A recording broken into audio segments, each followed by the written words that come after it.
इसका तर्जुमा क्या है? आप फरमाते हैं इसका मतलब ये है कि जितनी कोई बंदा नेकी करे, अगर उसके मुताबिक नेकी कर दी जाए तो वो बदला होती है, और अगर थोड़ी बढ़ा के की जाए तो वो एहसान होती है। फरमाया रब करीम फरमाते हैं इस तरह करो, जरा सोच लो बचपन से लेकर आखिर तक, जहां तक तुम मौजूद हो, तुम्हारे माँ बाप ने तुम्हारे साथ क्या किया है।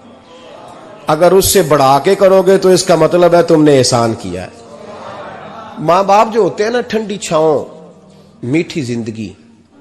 माँ अनपढ़ भी हो ना तो कम से कम यूनिवर्सिटी होती है, और बाप अगर बिल्कुल अंगूठा छाप भी हो ना, तो किसी कॉलेज में, मदरसे में, इदारे में ना पढ़ा हो, तो बेटे के हक में जिन चीजों की जरूरत होती है वो सारी अल्लाह बाप को अता करके भेजता है। माँ बाप को ना कुछ इल्म लदुन्नी अल्लाह देता है कि बच्चों के लिए कैसे आगे बढ़ना है। माँ बाप एक हुस्न है मुआशरे का। रब तबारक व तआला की देखे ना, अल्लाह अकबर, दुनिया में किसी की मोहब्बत जांचनी हो ना तो मोहब्बत की तमसील दी जाती है। वतिलकल अमसालु नदरिबुहा लिन्नास, अल्लाह लोगों के समझने के लिए मिसालें बयान फरमाता है। अल्लाह तबारक व तआला ने जब अपना आप समझाना चाहा ना, तवज्जो है मेरी बात पर, जब मालिक ने अपना आप समझाना चाहा तो मेरे रब ने माँ बाप की मिसाल बयान फरमाई। रब्बिरहमहुमा कमा रब्बयानी सगीरा, या अल्लाह उन दोनों पे रहम फरमा। और ये लफ्ज रब यहां दो माने में आया है, उलमा बैठे। रब का माना होता है तदरीजन पालना का, या अल्लाह उन दोनों पे रहम फरमा जिन्होंने मुझे रब बन के पाला। यानी मतलब क्या, यहां रबूबियत का माना पालने के माने में, तदरीजन पालना। मेरे नबी पाक सल्लल्लाहु अलैहि वसल्लम ने फरमाया अल्लाह तुमसे 70 माओं से ज्यादा मोहब्बत फरमाता है। ये इमाम सयूती ने दुर्रे मंसूर में रवायत लिखी है। अच्छा भाई, अल्लाह ने भी मिसाल माँ की बयान फरमाई। फरमाया घर जाके अपनी अम्मा को देख लो, अम्मा तुमसे कितना प्यार करती है। बस उस प्यार को तोलना शुरू कर तो 70 माओं से भी ज्यादा रब तुमसे मोहब्बत फरमाने वाला है। माँ के सीने में ना, देखे ना, एक बच्ची होती है बीए, वो उसने कर लिया, उसकी अम्मा रोज कहती है बेटे सवेरे उठा कर। सास के पास जाएगी तो वो कहेगी कि इसकी अम्मा ने सवेरे उठना सिखाया ही नहीं, और बेटी कहती है अम्मा जो जावांगी वेखी जाएगी। अच्छा, उसकी शादी हो गई, उसकी सास ने आहिस्ता आहिस्ता शिकवे शुरू कर दिए, खामन से कहने लगी तू इसको उठाता ही नहीं सवेरे। वो भी कहता है कमरे में जाके अम्मा शिकवा करती है तू उठती नहीं। और बच्ची लाडली थी, वो नहीं थी उठती टाइम पे। जिंदगी के 22 साल 23 साल वो सवेरे नहीं उठी, वक्त पे नहीं उठी, मिसाल दे रहा हूं। फिर उसी बेटी को अल्लाह ने एक बेटा अता कर दिया। सुबह 100 आवाज उसकी अम्मा देती थी पर उसकी आंख नहीं खुलती थी, लेकिन उसी बेटी का बेटा सहरी के वक्त हल्का सा रोता है। सारी दुनिया सोई है पर अम्मा उसकी फटाफट जागती है, फटाफट जागती है। एक आदमी था तो उसकी बीवी इंतकाल कर गई, उसने तलाक दे दी। 10-11 साल का उसका बेटा था, उसने दूसरी शादी कर ली। एक दिन अपने बेटे से कहने लगा बेटे वो सगी अम्मा ठीक थी या ये वाली ठीक है? तो बेटा कहने लगा अब्बा जी ये ठीक है। वो सगी अम्मी झूठ बड़े बोलती थी, सगी अम्मी झूठ बड़े बोलती थी, झूठी थी, ये सच्ची है। उसने कहा बेवकूफ तेरी मां झूठी थी। उसने कहा अब्बा बड़ी। कहा किस तरह? कहने लगा अब्बा जी मैं ना, कभी आपको पता मैं शरारती हूं, कभी मैं शरारत करता था ना, कोई बर्तन तोड़ देता था तो मेरी सगी अम्मा मुझे थप्पड़ मार के बाहर निकालती थी। कहती थी मैं ताला लगाऊंगी बावर्ची खाने को, तुझे सारी रात रोटी नहीं देनी, तू आज भूखा ही रहेगा। बिल्कुल नहीं देना, सारी रात नहीं देना। बड़े दावे करती थी, कसमें उठाती थी, पर बड़ी झूठी थी। आधा घंटा भी नहीं गुजरता था तो गलियों में मुझे ढूंढने लग जाती थी, ढूंढ के लाती थी, ढूंढ के, और ला के ना तो गलती मेरी होती थी, रोना मेरी अम्मा शुरू कर देती थी। वे ओए मैनू ना सताया कर वे पुत्रा। फिर मेरी मर्जी का खाना मुझे पका के देती थी, मेरी मर्जी का। और फिर मेरी अम्मा मुझे तोहफा भी देती थी। अब्बा जी वो झूठी थी, पहले कह रही थी सारी रात नहीं देना, अब आधा घंटा। ये बड़ी सच्ची है जवाब भाई है। मैं शरारत करता हूं तो थप्पड़ मार के निकाल देती है, कहती है रोटी नहीं देनी। फिर मैं सारी रात रो के गुजारता हूं पर नहीं देती। ये सच्ची है, वो झूठी थी। तू मां के दर्द को क्या समझे। बच्चे तो कहते हैं अम्मा ने हमें कैद कर दिया, अम्मा कहती है मेरी मर्जी से खाओ। और तुझे नहीं पता उसने कैद नहीं किया, वो तुमसे प्यार बड़ा सच्चा करती, और बड़ा सच्चा प्यार करती है तेरे साथ, बड़ा सच्चा। बेटा बर्गर खा के आ जाता है, अम्मा कहती है रोटी खा ले, कहता नहीं आपने बैंगन पकाए हुए हैं मैंने नहीं खाने। तो अम्मा मिन्नतें करती है, कहती है चल तू दस की खाना है, तेनू सेवियां ना बना दिया, फटाफट दाल पक जाएगी, क्या खाएगा। वो अब्बा जी मेरी तरह करीब से कहते हैं छड़ पर भूख लगेगी तो आप ही खा लेगा। लेकिन अम्मा कहती है इसने रोटी ना खाई तो मुझे नींद नहीं आएगी। तो इस दर्द को समझना, मैं गुलाम हूं एक आस्ताने का, और मैं समझता हूं जो किसी का मुरीद ही नहीं उस पर तो साया ही नहीं, उसे चाहिए किसी बुजुर्ग का साया हासिल करे। लेकिन भाई ये बात भी बड़ी सच्ची है कि मेरे जैसे पीर के हाथ में 5,000 रुपया नजराना दो ना, पीर साहब दुआ करना, तो पीर साहब ने दुआ पक्की याद की हुई है सबके लिए, रट्टी रटाई, अल्लाह खैर करे अल्लाह भला करे, और सबके लिए रट्टा लगाया हुआ है।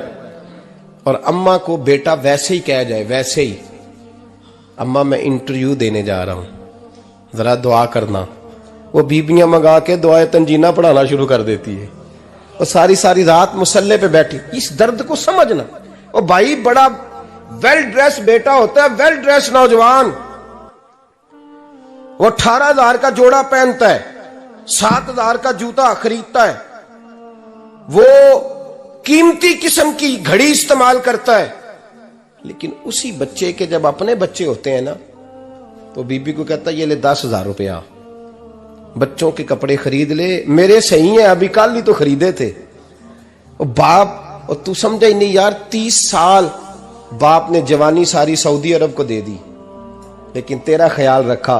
मैं ऐसे लोगों को जानता हूं जिन्होंने 30-30 साल परदेश में कंबल नहीं बदला, और जहां गए थे तो एक कंबल खरीदा था फिर बदला नहीं। तू मां बाप के बारे में, और यहां बच्चे हिसाब करते फिरते हैं, रब्बा जी तो पिछले महीने भी 5,000 दिता सी, तुसी पैसे दा कर दे की हो। मां बाप से हिसाब करता है तू। तिरमिजी शरीफ के लफ्ज है, एक सहाबी ने आके अर्ज की या रसूल अल्लाह पैसे विरासत के नहीं, मेरे अब्बा जी ने नहीं दिए मुझे, और मैंने खुद मेहनत करके कमाए, अब मेरा अब्बा मुझसे पैसे मांगता है तो क्या करूं, और मेरे हैं, मैंने कमाए हैं, अब्बा जी ने नहीं दिए, विरासत नहीं, हिस्सा नहीं मिला। हुजूर मेरा अब्बा मांगता है तो मेरे लिए हुक्म क्या है। तो नबी पाक ने फरमाया क्या कहा तुमने, पैसे तेरे हैं? कहा हुजूर हाँ। तो फरमाया अब्बा किसका है? कहा या रसूलल्लाह मेरा। तो फरमाया अगर तू अपने वालिद का है तो तेरी हर शय तेरे वालिद की है, तू भी तेरे वालिद का है तो तेरा माल भी तेरे।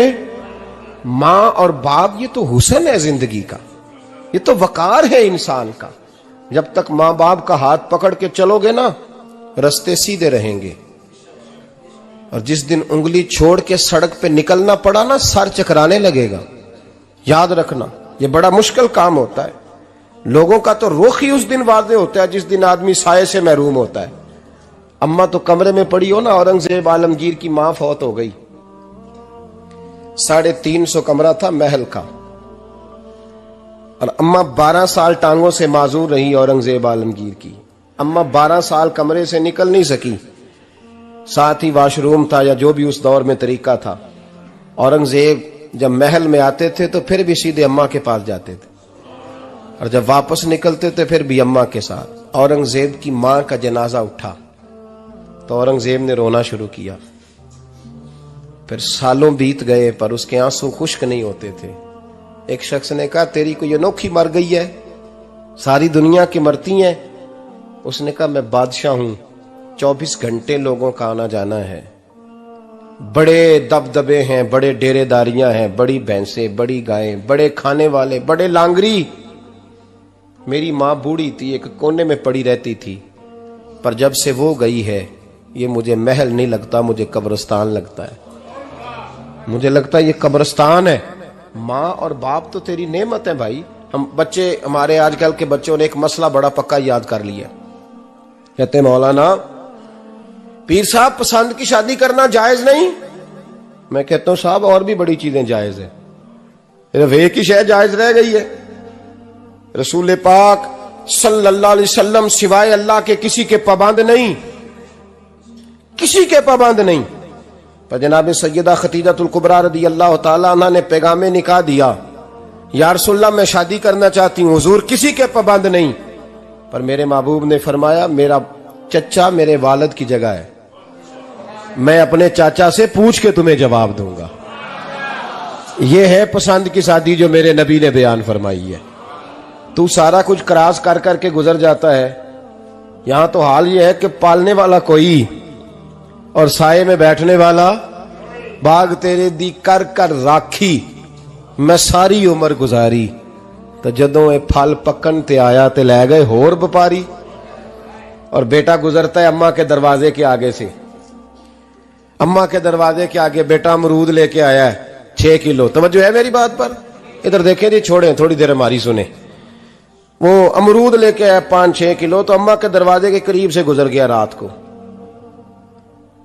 तो कमाई खाने का टाइम आया ना, तो गुजर गया। तो वो वजीर आजम से डरता है ना, तो जाके बीबी से कहता है बीबी के हकूक देना भी रसूलुल्लाह की सुन्नत है। लेकिन ये क्या बात हुई, तूने बीवी और मां का मुकाबला शुरू करा दिया? समझ तो सही, ये तेरे लिए काबे की जगह है और तू बीवी के लिए काबे की जगह है। उसे भी समझना चाहिए, गौर करना चाहिए। 5 किलो अमरूद लेके तो मां के कमरे के करीब से गुजर गया है। बीबी को जाके कहता है चल आधा किलो अम्मा को भी दे, या उसके कौन से दांत हैं। तो प्लेट में डाल के वो लाई है। तू समझा ही नहीं, तूने गौर ही नहीं किया। बंदा तो वो ठीक नहीं था, नेपोलियन। पर किसी ने उससे पूछा था बता जिंदगी में पैसे लेने का मजा कब आया? उसने कहा कि मुझे मजा तब आता था कि मैं अपनी सारी कमाई ला के अपनी अम्मा के हाथ पे रखता था, और फिर जब मैं अपनी मां से थोड़ा थोड़ा खर्चा लेता था ना, थोड़ा थोड़ा, तवज्जो है मेरी बात पे? अम्मा जी 10 रुपए दे आज, कहते जब मैं थोड़ा थोड़ा खर्चा लेता था ना, तो मुझे यूं लगता था जैसे मैं बादशाह वक्त के सामने खड़ा हूं और वो खजाने का मुंह खोल खोल के मुझे देता जा रहा है। तू इस जायके को समझ तो सही भाई, तू इसको समझ तो सही भाई। याद रखें और गौर करें, मां और बाप। और फिर ये भी सुन ले, नबी पाक सल्लल्लाहु ताला अलैहि वसल्लम ने मां बाप के लिए फरमाया हुमा जन्नतुका व नारुक, यही तेरी जन्नत है और यही तेरे लिए जहन्नम है। अगर ये राजी हो गए तो तेरे लिए जन्नत है, नाराज हो गए तो चाहे तू 100 पीर के मजार पे हाजिरी दे आ, लेकिन जब तक अब्बा राजी नहीं उतनी देर तक अल्लाह राजी। ये हदीस पाक है, हुजूर ने फरमाया जिसके वालिद राजी उसका अल्लाह राजी, और जिसका बाप नाराज उसका अल्लाह। हाँ बेशक, अब ये हदीस है ना, तो सारे वली एक तरफ बैठ जाएं, कहें या अल्लाह बख्श दे मुरीद को। लेकिन अगर अब्बा कहे या अल्लाह ना माफ करना, तो अल्लाह उन औलिया की नहीं मानता, वालिद की मानता है। इसलिए बुल्ले शाह आसमानी उड्डियां पढ़ना है, जेड़ा घर बैठा उन्होंने पढ़िया ही नहीं। भाई याद रखो, माँ बाप से प्यार करो, इनकी खिदमत करो, इनके पास बैठा करो, और माँ बाप को टाइम दें, वक़्त दें, चंद घड़ियां उनके पास बैठें।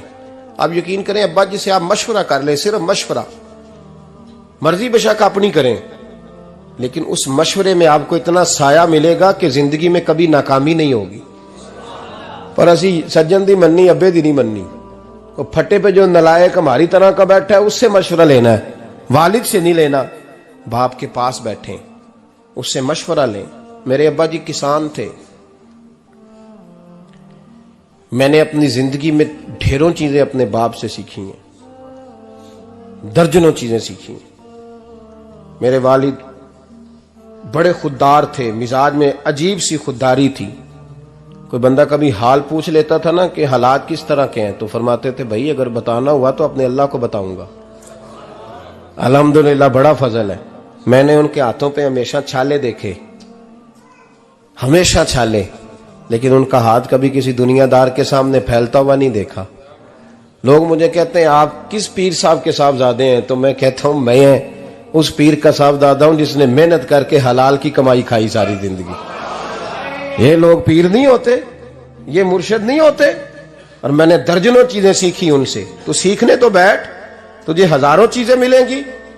भाई अपनी जिंदगी में माँ बाप की तरफ देखो, सबसे जरूरी काम है इन्हें वक्त दो। अम्मा के ओ भाई बड़ा मुश्किल है दुनियादारों से तारीफ कराना, ते अम्मा दे कोल ते एवं 2 मिनट राती बईए ना आखी अम्मा पैर कटे ना रजाई चो तेरे घुट छड़ा, ते अम्मा कहती जा मेरा पुत्र थकिया आया तू सो जाके, मैं कदों काम लगी सा, मैं कदों हल वान डई सा, जा सो जा जाके। बस ये कार्रवाई है। तूने 2 मिनट के लिए कह दिया, सवेरे पूरे मोहल्ले में तेरी अम्मा कहेगी अल्लाह मेरे पुत्र वर्गा पुत्र सारिया नूं दे। राती आउंदा है ते मैनू घुट के सौंदा है, अल्लाह घुटिया कोई नहीं सोया भी कार्रवाई पाई सू, लेकिन वो सबको बताती है।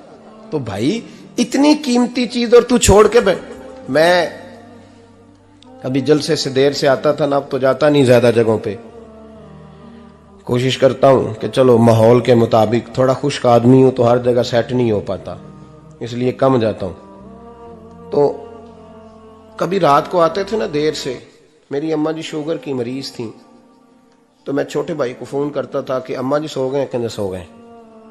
मैं कहता था कि तू ना इस तरह कर, नीचे आ जा, 2 बज गए, वो शुगर की मरीज है, आंख खुल जाए ना तो दोबारा लगती नहीं बुजुर्गों की, तो तू दरवाजा खोल दे, अंदर दस्तक दी तो दिक्कत होगी।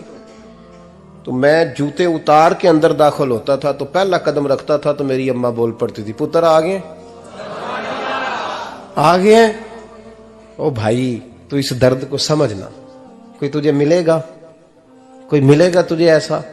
अब मैं दूर दराज भी चला जाता हूं, उनकी जिंदगी में नहीं जा पाया, कहती हमने नहीं जाना, घर में रहना है, इस कैफ को समझ ले, इस दौलत के करीब हो जा। हजरत अबू हुरैरा रदी अल्लाह ताला अन्हु फरमाते हैं मेरी अम्मा बूढ़ी थी, मैं उनकी खिदमत करता था। बाप की खिदमत और माँ की खिदमत सबके हिस्से में नहीं आती, ये रब जिसे महबूब रखता है उसे ये मौके अता करता है। खुश नसीब है जिसे बूढ़ा बाप मिले और वो नौकरी करे, खुश किस्मत है जिसको बीमार माँ मिले और वो नौकरी करे। हजरत अबू हुरैरा फरमाते मेरी अम्मा बूढ़ी थी, तो उनका मैदा कमजोर हो गया था, तो मैं उठा के पखाना पेशाब करता था तो कई दफा मेरे ऊपर कर देती थी। ये हजरत इब्न जौजी अलैहिर्रहमा ने इसको लिखा है। फरमाते हैं मेरे दिल में ख्याल आता था कि मैं बड़ा खिदमत गुजार हूं अपनी माँ का।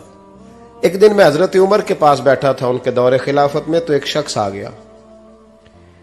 उस शख्स ने आकर के कहा कि हजरत उमर से हुजूर एक मसला पूछना है। फरमाया पूछो। वो कहने लगा हुजूर मेरी अम्मा बूढ़ी हो गई है, बीमार रहती है, मरीजा है, मुझे आवाज देती है बेटे पेशाब आया है, आवाज देती है, तो मैं अम्मा को उठाता हूं। अभी मैं बैतुल खिला तक वाशरूम तक जाता नहीं कि मेरी अम्मा मेरे ऊपर पेशाब कर देती है। हजरत उमर से कहने लगा हुजूर बचपन में मैं अम्मा पे पेशाब करता था, अब अम्मा मेरे ऊपर कर देती है, तो हक अदा हो गया ना। हजरत अबू हुरैरा कहते हैं जब उसने सवाल पूछा तो मेरे भी कान खड़े हो गए। मैंने कहा ये तो मेरे वाला मसला पूछ रहा है, मेरे वाला मसला पूछ रहा है। मेरे पास एक दोस्त जुमा पढ़ने आते हैं बड़ी दूर से, मुझे कहने लगे हजरत साहब जदों भी मैं आउना ना तुसी मेरी ही गल छेड़ देंदे हो, वो जो बात होती है ना बिल्कुल मेरी होती है। मैंने कहा नहीं यार जो मैं कर रहा होता हूं वो मेरी भी होती है, वो सारे मुआशरे की होती है। हमें लगता है कि मेरी हो रही है, हालांकि वो बात हमारी सबकी मुश्तरका होती है। सुन ले और याद रख लें। हजरत अबू हुरैरा फरमाते मेरे कान खड़े हो गए। मैंने कहा इसने तो मेरी बात पूछनी शुरू कर दी। हजरत फारूक आजम से कहने लगा हुजूर बचपन में मैं अम्मा पे पेशाब करता था, वो मेरे ऊपर कर देती है, तो हक अदा हो गया। हजरत उमर कहने लगे नहीं कोई नहीं हुआ। उसने कहा हुजूर मुझे समझाएं, वो सारे काम जो मैं अम्मा के साथ करता था अम्मा मेरे साथ करती है, तो क्यों नहीं हुआ। हजरत उमर कहने लगे भाई पेशाब तो तू भी अम्मा पे करता था और अम्मा भी तेरे ऊपर करती है, पर तेरी और तेरी माँ की सोच में बड़ा फर्क है। उसने कहा हुजूर किस तरह, तो क्या जवाब है सैयदना फारूक आजम का, लौ काना नबीय्यम बाद लकाना उमर इब्न खत्ताब। क्या जवाब है। हजरत उमर फरमाने लगे तेरी और तेरी माँ की सोच में बड़ा फर्क है। कहा हुजूर किस तरह। फरमाया जब तेरी अम्मा तेरे ऊपर पेशाब करती है ना तो तू दुआ करता है कि या अल्लाह बूढ़ी हो गई है इसे पर्दा दे दे, और जब तू अपनी अम्मा पे पेशाब करता था तो वो दुआ करती थी या अल्लाह मेरे लाल को लंबी जिंदगी अता फरमा। फरमाया ये तेरा और उसका फर्क है, तू पर्दे की दुआएं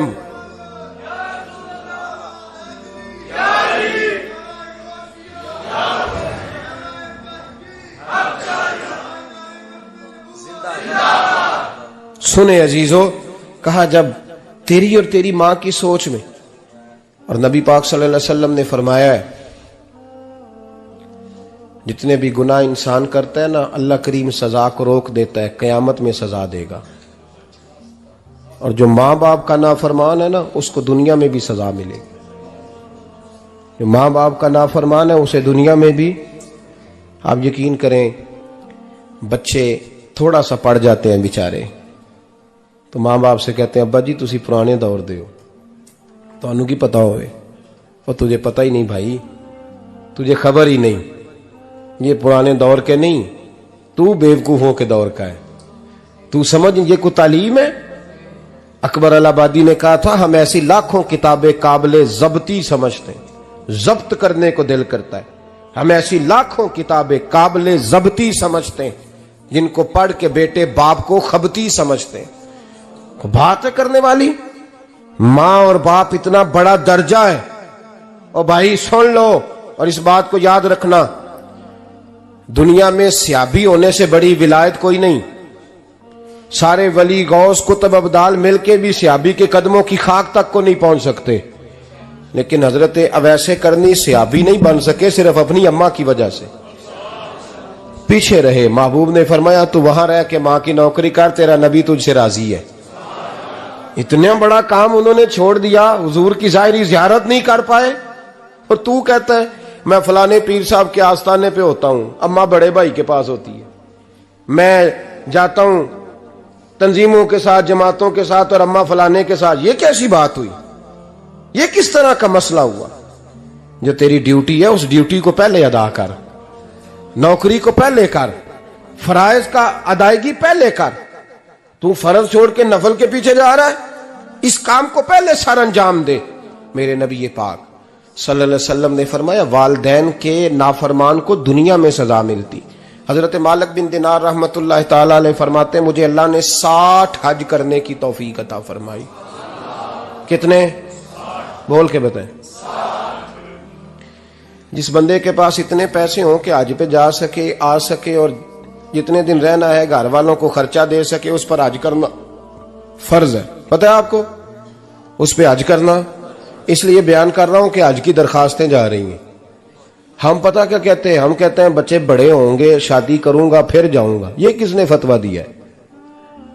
ये किससे आपने पूछा है? वो जब बड़े होंगे उनकी शादी की चीज उस वक्त आप पे फर्ज होगी। अभी जो फर्ज है उसको अदा करें। और ये तिरमिजी शरीफ की हदीस है, याद रख लें। नबी पाक सल्लल्लाहु अलैहि वसल्लम ने फरमाया जिस पर हज फर्ज था उसने किया नहीं, बगैर हज किए मर गया, या यहूदी होके मरेगा या ईसाई होके मरेगा। इतना बड़ा हुक्म है हज के हवाले से, लेकिन लोग इंतजार करते रहते हैं पता नहीं किस चीज का। जब आपको अल्लाह मौका दे, हिम्मत दे, तो पहली फुर्सत में ये फरीजा अदा करें, ये जरूरी काम है। हजरत मालिक बिन दिनार फरमाते मैंने 60 हज किए। एक हज के मौके पर मैंने बड़ा रश देखा, लाखों का इज्तिमा हुआ। मेरी बातों की समझ तो आ रही है ना आप दोस्तों? जो नहीं बोल रहे उन्हें भी आ रही है ना? अल्लाह जज़ा दे। कहते लाखों का मजमा था, तो मेरे दिल में ख्याल आया, मैंने कहा अल्लाह इतने लोग आए हैं, इनका हज कबूल भी हुआ है कि नहीं?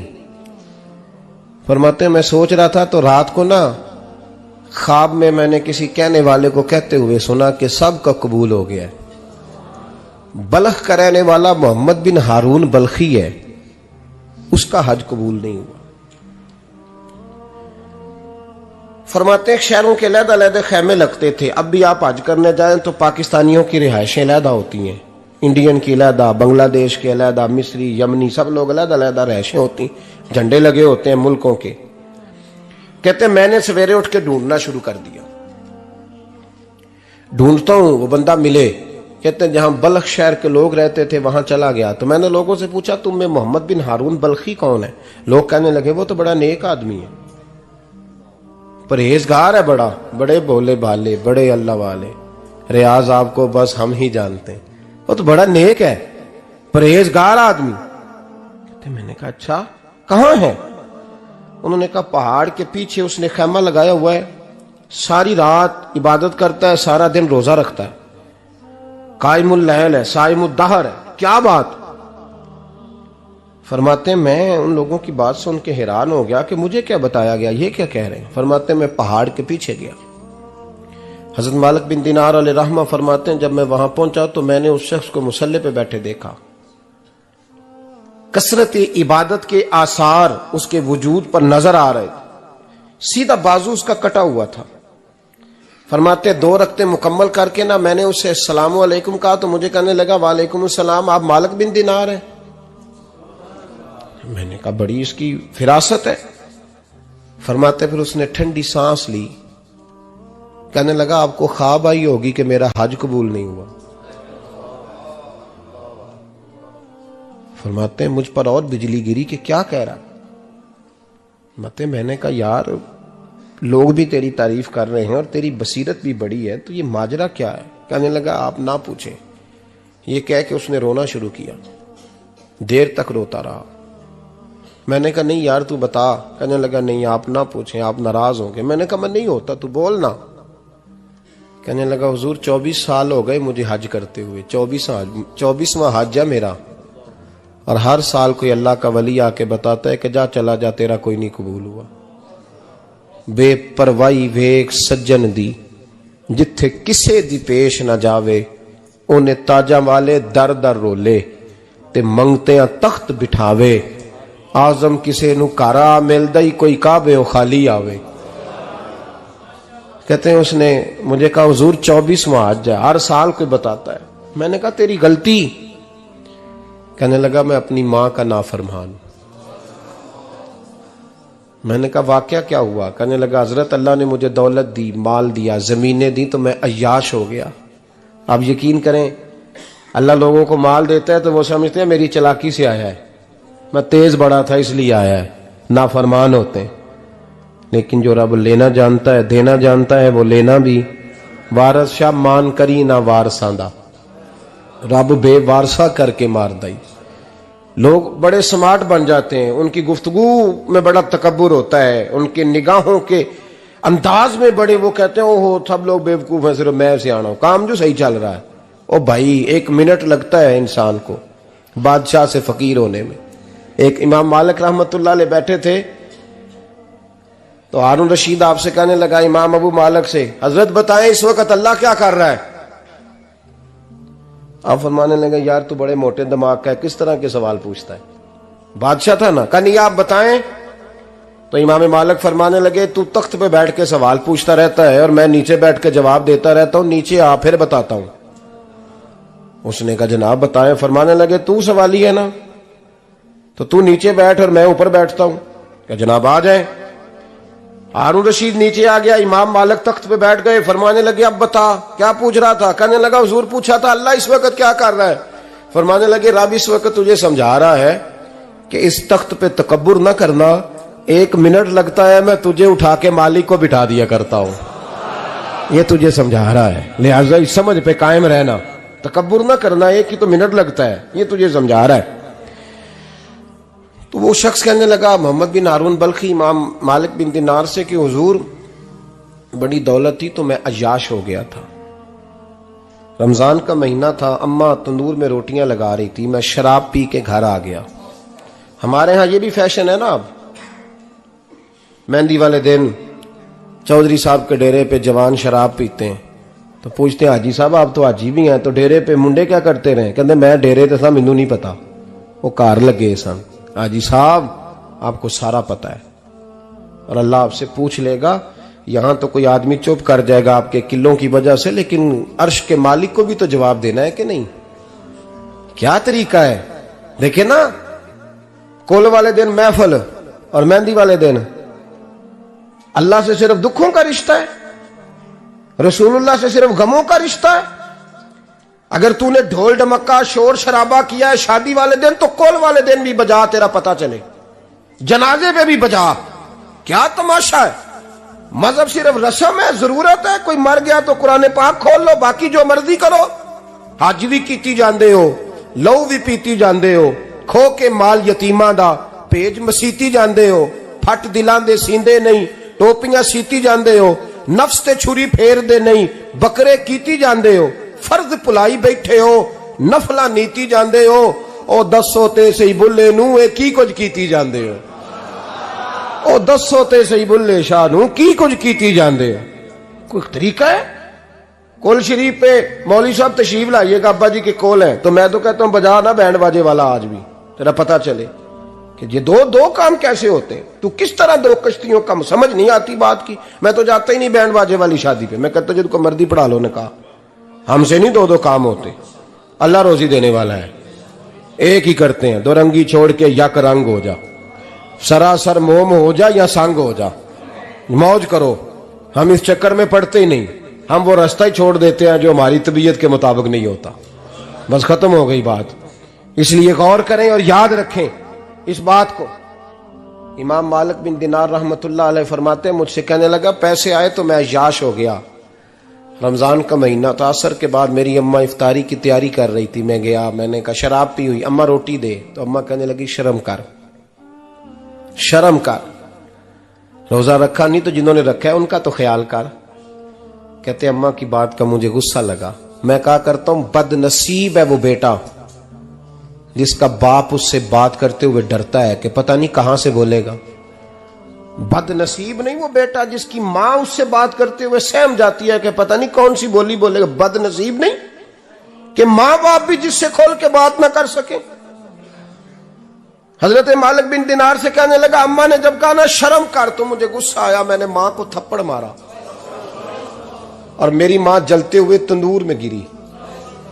लोगों ने मुझे पकड़ के अंदर बंद कर दिया कमरे में। सारी रात मैं शोर सुनता रहा पर नशे में धुत रहा। सवेरे आंख खुली तो मेरी बीवी बैग बांध रही थी। मैंने कहा कहां जा रही हो? कहने लगी जो मां का नहीं बना मेरा कैसे बनेगा। वो मैंने कहा मेरी अम्मा का, वो तो लोगों ने रात को ही दफन कर दी जनाजा पढ़ के। तड़प के कहने लगा मुझे क्यों नहीं बताया? तो कहते हैं लोग कहने लगे तेरी मरती हुई मां कह गई थी इसे मेरा मुंह ना देखने देना, मेरे जनाजे के करीब ना आए। हजरत मालिक बिन दिनार फरमाते हैं जब उसने ये बात सुनाई तो मैंने भी उसके मुंह पे थप्पड़ मारा। मैंने कहा तू इसी काबिल है। कहते हैं वो रोने लगा, हुजूर दुआ करे अल्लाह मुझसे राजी हो जाए। कहने लगा जब माँ की इंतकाल की खबर मिली तो मैंने कुल्हाड़ी लेके वो हाथ काट दिया जिससे माँ को मारा था। मैंने सारी जायदादें खिरात कर दी। 24 साल हो गए, 24 साल। सारी रात नमाज पढ़ता हूँ, रोजा रखता हूँ, हज करता हूँ, पर हर साल कोई आके कहता जा दौड़ जा तेरा कोई नहीं कबूल हुआ। हुजूर दुआ करे मालिक राजी हो जाए। फरमाते मैं थप्पड़ मार के आ गया। मैंने कहा तुझसे राजी हो जाए इतने जालिम से? इमाम मालिक फरमाते हैं रात को आके सोया तो मुझे ख्वाब में रसूल पाक का दीदार हुआ। तो नबी पाक अलैहिस्सलाम ने फरमाया मालिक तू उसे मायूस क्यों कर आया है? अल्लाह तो बड़ा मेहरबान है। कहा हुजूर मां के नाफरमान को माफी कैसे मिलेगी? तो इमाम मालिक फरमाने लगे नबी करीम ने फरमाया जा उसे जाके बता दे तुझे कयामत में तेरी मां की वजह से बख्श दिया जाएगा। कहा हुजूर अम्मा की वजह से किस तरह? तो महबूब फरमाने लगे इसकी मां कयामत में इसके खिलाफ मुकदमा दायर करेगी रब करीम की अदालत में। ए अल्लाह मैंने 9 माह पेट में रखा, दर्द सह के इसे जना, जिगर का खून पिला के पाला और इसी ने मुझे कत्ल किया। रब करीम इसकी मां का मुकदमा सुन के कहेगा उठाओ इसको दोजख में फेंको, इसने मां जलाई थी इसे भी जलाओ। महबूब फरमाने लगे जब पकड़ करके मालिक उसको मोहम्मद बिन हारून को लोग ले जाएंगे ना जहन्नम की तरफ, अभी फरिश्ते घसीटेंगे ही तो पलट के फिर अम्मा की तरफ देखेगा और दूसरी दफा फिर घसीटेंगे तो पलट के देखेगा और तीसरी दफा फिर पलट के कहेगा अम्मा ये मुझे जलाने लगे, अम्मा ये जहन्नम में फेंकने लगे। मेरे हबीब फरमाने लगे वो जल के मरने वाली माँ वहां भी बोल पड़ेगी, कहेगी या अल्लाह चल मैंने माफ किया तू भी माफ कर दे। ऐ अल्लाह मैंने माफ किया तू भी माफ कर दे, अल्लाह तू माफ कर दे इसे, अल्लाह तू इससे दरगुजर फरमा, इसे माफ कर दे। मेरे महबूब पाक अलैहिस्सलाम फरमाते रब करीम कहेगा इसने तुझे जलाया, तो कहेगी अल्लाह ये तो बेटा था इसने जला दिया, मैं माँ हूं, मेरे सामने जले तो मैं कैसे बर्दाश्त कर सकती हूं। फरमाया उसने जला के मारा था, पर उसी मां की वजह से रब करीम इसे जन्नत अता फरमाएगा। पलटा पलटा, जा जाके मां के पैरों में बैठ, जा सवेरे अनपढ़ बाप से दुआ कराया कर, जा बिल्कुल अंगूठा छाप बाप से सुबह दुआ कराया कर, देख रब करीम तेरे लिए रहमतों के दरवाजे खोल देगा। और आखिरी बात ये भी सुन ले, मां बाप के इंतकाल के बाद रिश्ते खत्म नहीं होते। रिश्ते खत्म, क्या दुआ मांगते हो नमाज में? रब्बना इग़फिर ली। इसका मतलब है मां बाप तो है ना, वो जो औलाद बचपन में चली जाएगी ना, नाबालगी में, छोटे बच्चे, वो कयामत में मां बाप की सिफारिश करेंगे। मां बाप के इंतकाल के बाद भी आला हजरत फाजिल बरेलवी ने 12 हुकूक लिखे हैं मां बाप के फतावा रज़विया में। फरमाया उनके दोस्तों से दोस्ती रख, उन्होंने वादे किए थे वो वादे पूरे कर, अगर उनके जिम्मे कर्जे हैं तो अदा कर, और अगर तेरे माँ बाप जो नेकियां करते थे वो नेकियां जारी रख। और इमाम जलालुद्दीन सयूती ने शरह सुदूर में लिखा है, जमीन पे रह के गलत काम ना करना, वरना फरिश्ते कब्र में जाके तेरे माँ बाप को कहेंगे तो कितनी बुरी औलाद पैदा करके आया। और फरमाया तो दुनिया में रह के अच्छे काम कर, चाहे दुआ मांग चाहे ना मांग, फरिश्ते कब्र में जाके कहेंगे क्या बात है तुम्हारे बेटे की, कैसा लाल पैदा किया है, दुनिया खैर से भर दी है। और भाई मुझसे कोई बंदा पूछे ना कि माँ बाप को इसाले सवाब का सबसे बेहतरीन तरीका, तो मैं कहता हूं बेटे नमाजी हो जाओ। क्या कर, ताकि हर नमाज की आखिरी रकत में तू कहे रब्बना इग़फिर ली।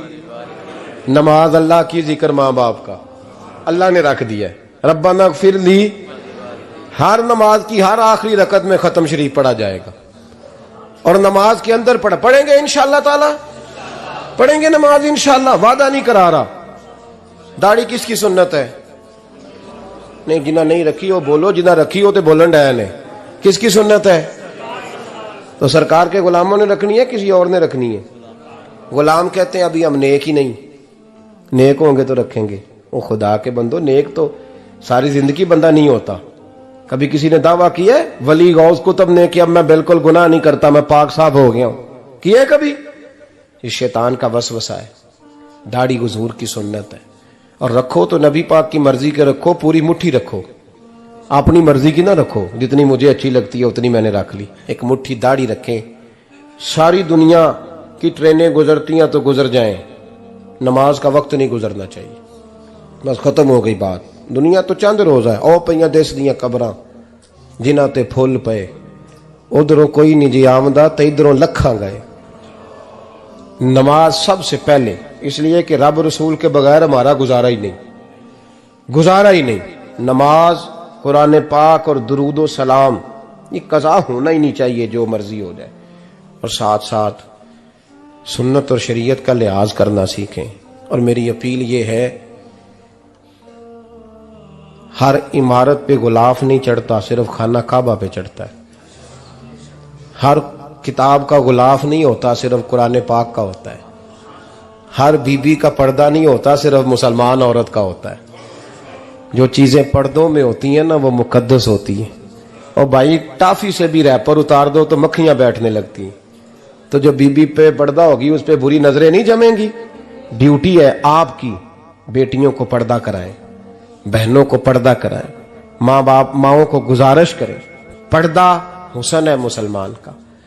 जिस घर में पर्दा रहता है उस घर में अल्लाह के फरिश्ते रहमत नाज़िल फरमाते हैं। ये कोई फैशन, कोई तरीका, कोई मतलब ही नहीं इन चीज़ों का। बापर्दा करें अपने घरों को। दुआ करता हूँ अल्लाह तबारक व तआला मेरी इस हाज़िरी को कबूल फरमाए। अल्लाह आप सबका आना कबूल फरमाए।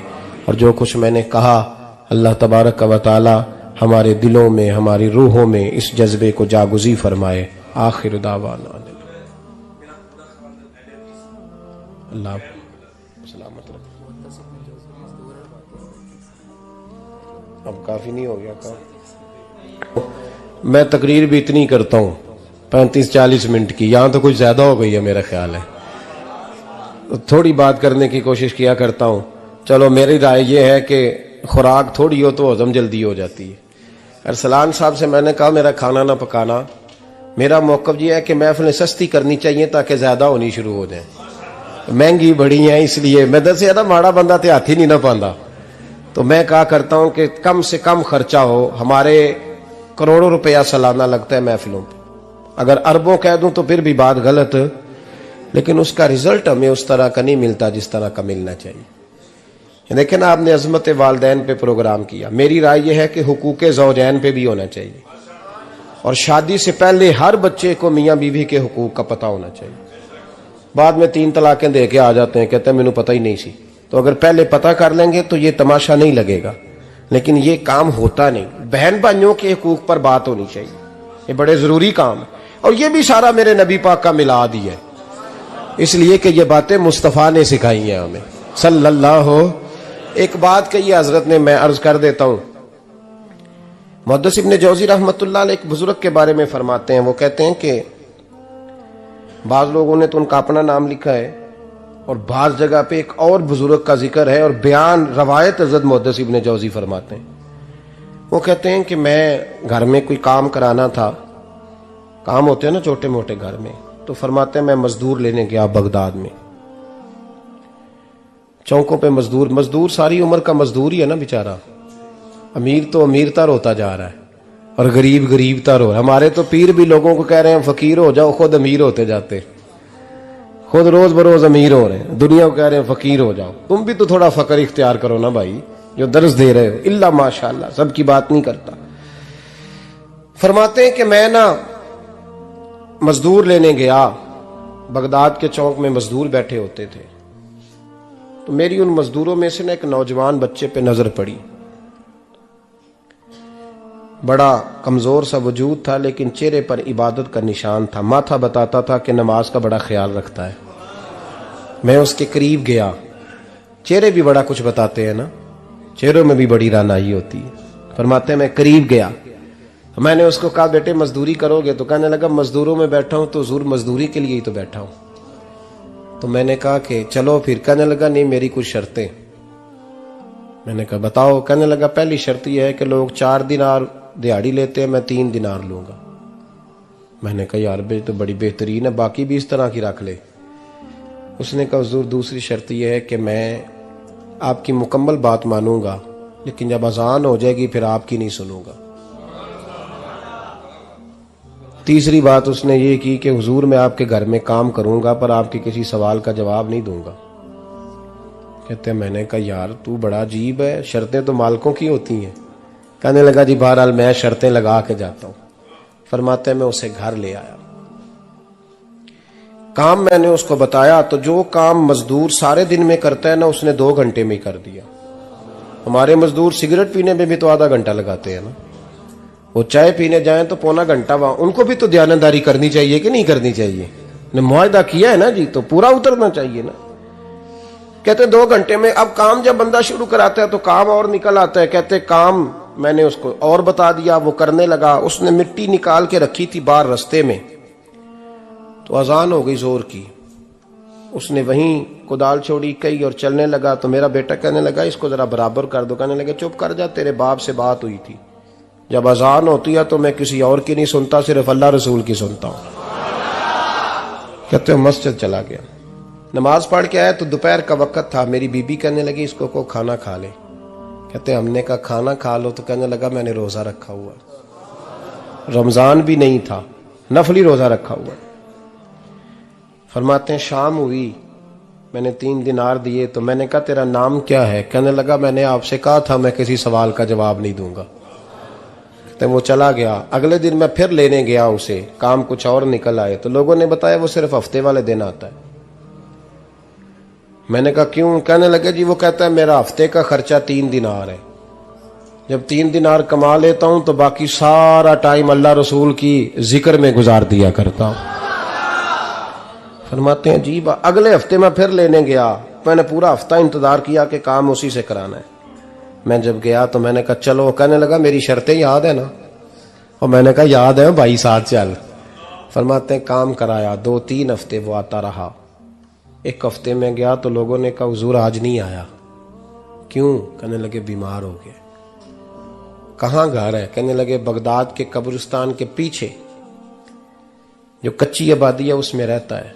फरमाते मैं गया, दरवाजे पे दस्तक दी तो कहने लगा हुजूर आप हैं, दरवाजा खुला है, आ जाइए। फरमाते मैं अंदर गया तो मैंने कहा तुम्हें कैसे पता चला मैं आया हूं? कहने लगा हुजूर अल्लाह वाले हो, आप नहीं आना था, वरना अमीर तो गरीबों का पता लेने कोई नहीं आते। कहते मैं करीब गया तो कहने लगा मैं आपका इंतजार कर रहा था, तेज बुखार है, तप रहा। जेब से कुछ पैसे निकाले, कहने लगा ये पैसे रख लें। एक अंगूठी निकाली, कहने लगा हुजूर आज रात को मेरा इंतकाल हो जाएगा, इन पैसों का कफन खरीद के सुबह जनाजा पढ़ के मुझे दफन कर देना, और जब दफन करो तो ये अंगूठी लेके असर के बाद हारून रशीद के पास जाना। आप उसे कहना मैंने मिलना है, पर वो आपको टाइम नहीं देगा। आप उसको आवाज दीजिएगा कि तेरी एक अमानत है मेरे पास, फिर वो आपसे मिलेगा तो अंगूठी दे दें, फिर आप मेरी तरफ से फारिग हैं। हजरत फरमाने लगे तेरा नाम? और कहने लगा हुजूर वक्त थोड़ा है, आज रात मैंने जाना है, बड़ी लंबी माफी मांगनी है रब करीम से, अगर मुनासिब समझे तो मुझे अपने रब से तन्हाई करने दे। फरमाते हैं मैं आ गया, पर उसकी बातों ने मुझे सारी रात सोने नहीं दिया। फरमाते सुबह बड़ी मुश्किल से सूरज निकला, मैं गया, दरवाजे पे हाथ रखा तो दरवाजा खुला हुआ था। अंदर दाखिल हुआ तो खुशबुएं मेरा इस्तकबाल कर रही थी। जब चेहरे से कपड़ा हटाया तो उसका तो इंतकाल हो चुका है, इंतकाल हो चुका है, ऐसे है जैसे किसी का दीदार करके सोया है।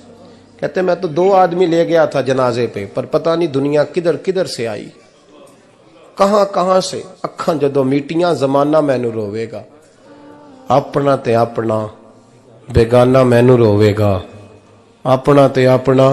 और मियां साहब ने कहा था बाद मरन दे मुखड़ा मेरा हो जावे जे ताजा, फिर समझ लेना महबूब मेरे ने आन पड़िया जनाजा। और किसी उर्दू के शायर ने कहा था मेरे मरने पे हर सू शोर मच जाएगा देखोगे, अल्लाह मेरे मरने पे हर सू शोर मच जाएगा देखोगे, कहने अलविदा सरकार खुद तशरीफ लाएंगे। फरमाते हैं मैं तो 2 बंदे ले गया था, पर पता नहीं मखलूक कहां कहां से आई। जनाजा पड़ा, दफन किया। हारून रशीद के पास में असर के बाद गया, मैंने बुलाना चाहा पर बादशाह था, मेरी तरफ देखा ही नहीं। मैंने उसको कहा तेरी एक अमानत मेरे पास है। फरमाते हैं वो मुझे कोने पे ले गया, क्या बात है, कमरे में बुलाया, मैंने अंगूठी दी। हारून रशीद तो चीखे मारने लगा, कहने लगा अंगूठी वाला कहाँ है? मैंने कहा वो तो इंतकाल कर गया। कहने लगा मुझे कब्र पे ले चल। कहते मैं कब्र पे लाया तो वो लेट गया, तड़प के रोने लगा। मैंने कहा मेरा कलेजा फट जाएगा, ना उसने कुछ बताया ना तूने बताया, ये कौन था?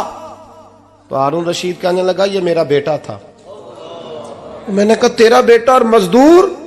कहने लगा हुजूर ये हजरत दाऊद ताई के पास बैठा करता था, उनका मुरीद था, मुझे रोज कहता था अब्बा तूने बड़ी दुनिया इकट्ठी कर ली है, मरते वक्त तुझसे टांगे समेटी नहीं जाएंगी, इतना हिसाब नहीं तू दे सकेगा। मैं इसको समझा देता, इसकी अम्मा समझा देती। ये रोज हमें कहता छोड़ दो, आ जाओ अल्लाह रसूल की बारगाह में झुक जाएं। हम समझ। एक दिन ये चला गया, कहने लगा फिर तुम्हारा रास्ता और है और मेरा रास्ता और है। ये सोने की अंगूठी गलती से इसके पास रह गई थी, गलती से हीरे की अंगूठी चली गई। कहने लगा देखो मेरे बेटे ने आज वो भी वापस कर दी है। फिर तड़प के कहने लगा हारून रशीद था तो ये मेरा बेटा, पर मेरा मुर्शद निकला, मेरा पीर निकला। भाई जिंदगी तो बड़ी थोड़ी है ना। बाबा साहब ने कहा था उठ फरीदा सुत्या, और दाढ़ी आ गया पूर, अग्गा नेड़े आ गया, पिछा रह गया दूर। उठ फरीदा सुत्या खलकत वेखन जा, मते कोई मिल जाई बख्शिया ते तू ही बख्शिया जा।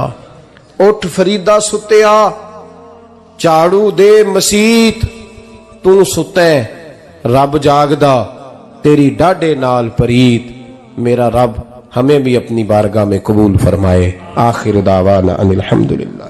किसे चुमया यार गुलाब ताई,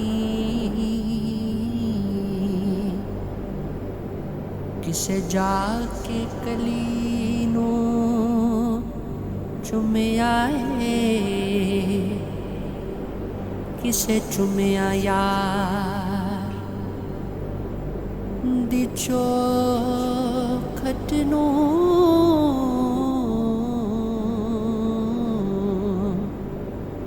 किसे जाके गली नूं चुमिया किसे चुमिया हाकिमे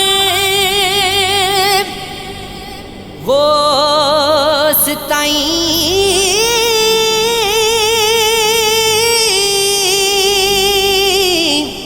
किसे पीर